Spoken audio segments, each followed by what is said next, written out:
मला तर चिवडा बनवायला अजिबात येत नाही. मी माझ्या मैत्रिणीला सांगितलं, म्हटलं मला चिवडा बनवून दे, बाकीच्या गोष्टी तर मी करते.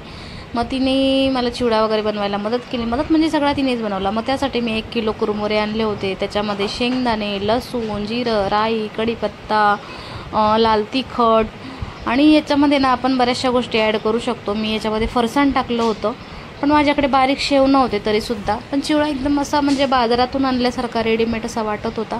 खूप छान टेस्ट येते. तुम्ही दिवाळीला काय काय बनवलं आहे हे मला कमेंटमध्ये नक्की सांगा. मी तर रव्याचे लाडू बनवलेत, बेसन लाडू बनवले. चकलीचा व्हिडिओ तर आपला नक्की रात्री 1 ते 2 वाजेपर्यंत जागून आम्ही चकली बनवलेली आहे. चकलीसुद्धा आमची खूप छान झाली आहे.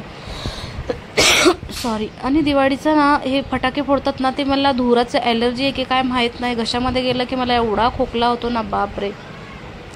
तर 2 दिवसामध्येच माझी पूर्ण तब्येत डाऊन झालेली आहे त्या खोकल्यामुळे, कारण फटाकेच तेवढे फुटतात आहे. तर काही गोष्टी आहेत ज्या मला नाही सहन होत, ॲलर्जी आहे त्या गोष्टीची, त्याच्यामुळे. तर चिवड्याचा रंग आता असा होता, व्हाईट होता, आणि थोड्या वेळाने तुम्ही बघा चिवडा काय मस्त झाला आहे ना. टेस्टी, खरंच खूप छान बनवला आहे तिने.